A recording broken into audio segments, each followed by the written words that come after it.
¿Por qué lo digo? Porque ahora es sumamente relevante, precisamente conforme nos acercamos a ciertas celebraciones que tienen un enorme significado para nuestra sociedad. En concreto, el 1 y 2 de noviembre, el Día de Santos Inocentes y el Día de Muertos, en la cultura mexicana y otras culturas tiene un significado extremadamente importante. Por supuesto, es esperable que cuando estamos viviendo una situación tan adversa como la más grande epidemia de los últimos 100 años, tenga un significado aún mayor.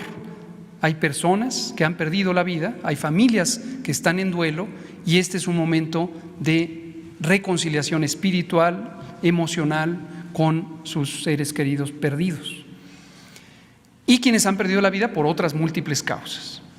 Entonces, considerar una decisión sobre este asunto requiere nuevamente el concepto básico que hemos dicho, tener un balance entre el propósito primario, que sigue siendo el propósito primario fundamental, de proteger la salud por evitar los contagios, pero también tener un reconocimiento de lo que es significativo, lo que es importante social y culturalmente.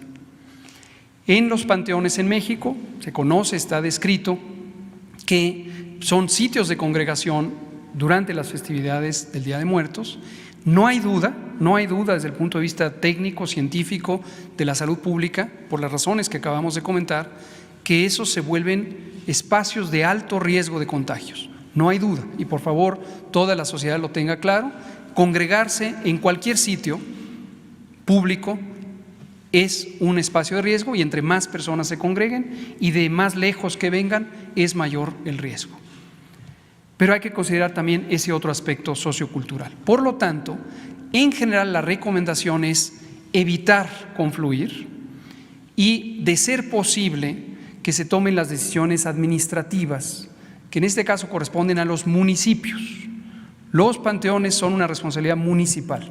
Eso está establecido desde la Constitución de la República, en el artículo 115, y hay otras disposiciones legales. Entonces, es preferente si a nivel local se pueden tomar las decisiones administrativas que corresponde a que no se utilicen los panteones durante esas festividades, o si existen modalidades para que se haga de manera escalonada, de manera que se pueda reducir el número de personas que se congregan a un tiempo y por lo tanto el riesgo. Las festividades del 12 de diciembre son también indiscutiblemente una oportunidad de altísimo riesgo. En el atrio de la Basílica de Guadalupe, en la región norte de la Ciudad de México, está documentado que se pueden llegar a congregar hasta 2 millones o 3 millones de personas al mismo tiempo, que estas personas vienen de prácticamente todos los rincones de la República, incluso de fuera del país, y que en el tránsito puede haber hasta 6 millones de personas en movimiento. Esto no hay duda, esto implica un altísimo riesgo de contagio. Y hemos estado en conversaciones a través de la secretaria de Gobernación, la doctora Sánchez Cordero, con la Iglesia Católica para identificar si existe la posibilidad, y parece que sí la hay, lo vemos con mucho gusto y agradecemos a la Conferencia del Episcopado Mexicano, que por iniciativa de ellos mismos se modifique la modalidad en la que podría ocurrir esto, de tal suerte que tengamos el beneficio en los dos sentidos, la protección de la salud y por supuesto el respeto completo a las tradiciones y el culto y las convicciones religiosas del pueblo de México. ¿No les han adelantado cómo sería esta nueva modalidad? ¿Mande usted? ¿No les han adelantado cómo sería esta modalidad? Estamos en pláticas y en cuanto tengamos una resolución lo comentaremos públicamente. Gracias, doctor. Muchas gracias. También sobre las peregrinaciones, como menciona la compañera.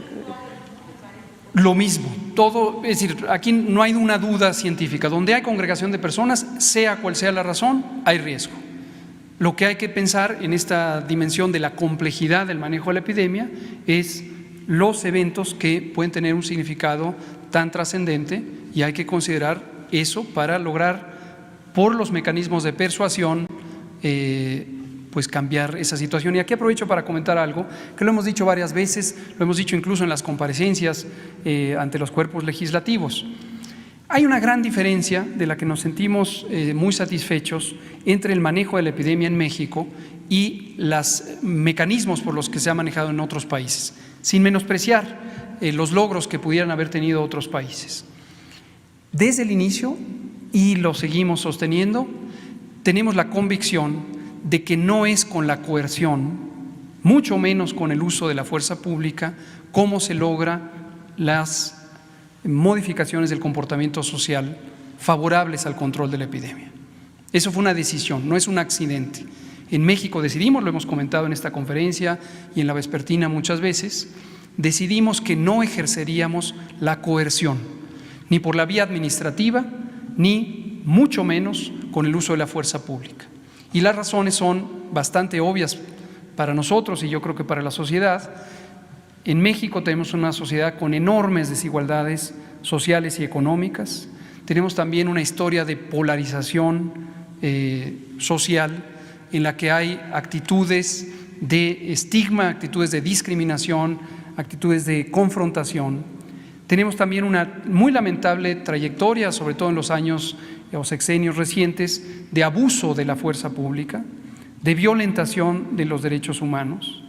Y nosotros somos un gobierno convencido de que, en primer lugar, está el respeto a los derechos.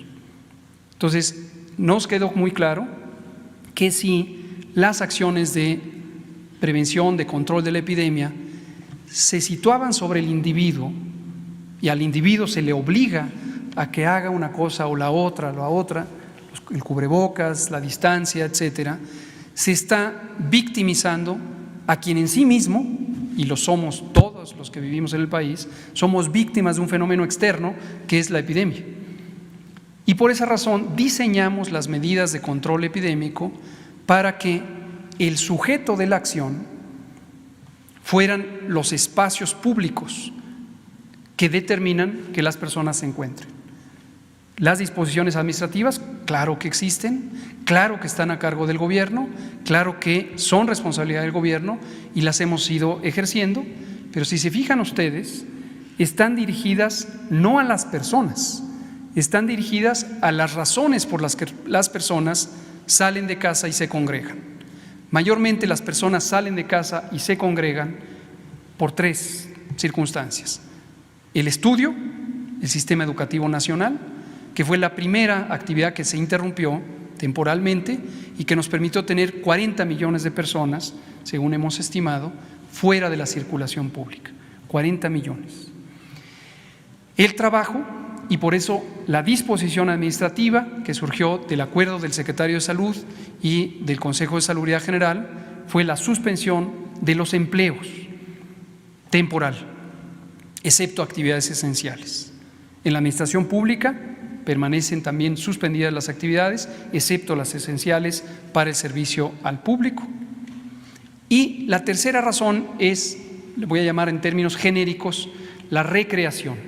La recreación implica múltiples actividades espirituales, culturales, sociales, recreativas, deportivas, etcétera, y también la disposición pone la responsabilidad de suspensión sobre los que administran esas actividades.